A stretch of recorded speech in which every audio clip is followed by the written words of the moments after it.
イコール暴力とかセックスっていうことにはならなくて、一番売れるっていうかコマーシャル的なものが青年向けのものが売れるっていうだけで、実際にその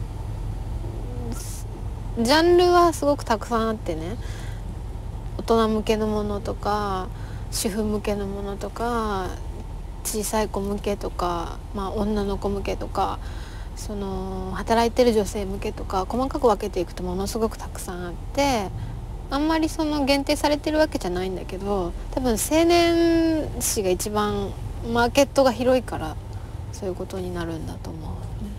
だから企業のパンフレットなんかでもその漫画で説明したものを作ったりするのが結構一般的で、やっぱり絵と文字が一緒になっているものはこうパッと目に入ってくるから読みやすいっていうことが一つあると思う。 Pour mon article, tout ça était très bon. Je voyais déjà mon sous-titre d'accroche.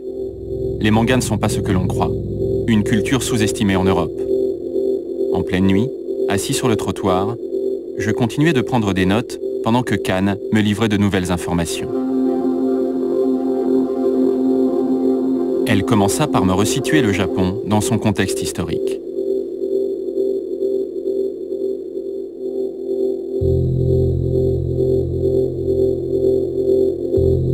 La folie nucléaire d'Hiroshima et de Nagasaki est une blessure encore présente aujourd'hui pour tous les Japonais.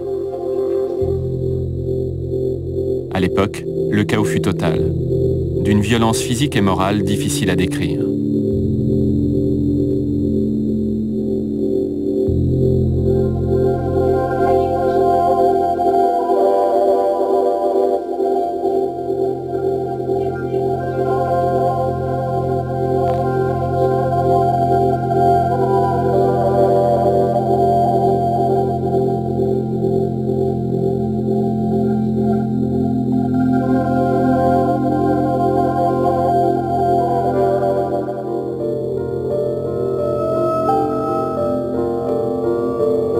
Face à un tel choc, le Japon, aidé par les finances américaines, décida une reconstruction éclair. Travailler énormément pour oublier au plus vite les horreurs passées. C'est dans ce contexte de production de masse, de travail à la chaîne globalisée et d'efforts généralisés pour la nation qu'explose le phénomène manga. Le gouvernement et les grandes entreprises japonaises vont utiliser cette forme d'expression. Ils font écrire des histoires dont les récits sont chargés de gonfler le moral des Japonais et d'encourager à l'effort de reconstruction.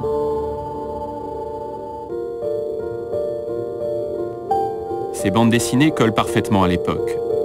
Peu chères à produire, elles sont facilement sérialisées et peuvent être tirées sur du papier bas de gamme. Le manga devient un outil d'information populaire. Et en marge des mangas institutionnels, toute une génération d'artistes s'empare de ce genre pour s'exprimer.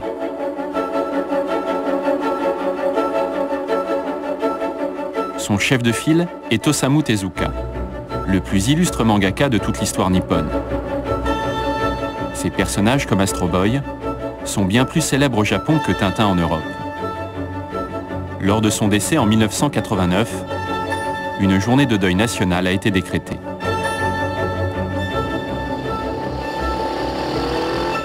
Les mangas n'ont donc aucun équivalent dans notre culture occidentale. Aucune forme artistique n'a pris chez nous une telle ampleur dans notre vie quotidienne. La jeunesse japonaise en a fait au fil des années le mode d'expression de sa soif de liberté. À ses yeux, les mangas expriment au grand jour tous les sentiments qu'elle ne peut afficher en société.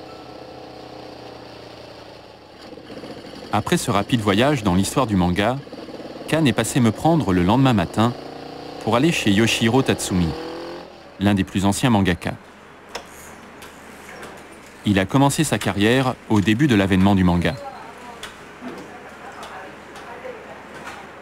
戦後間もなく日本はまだ紙もないし、そういう出版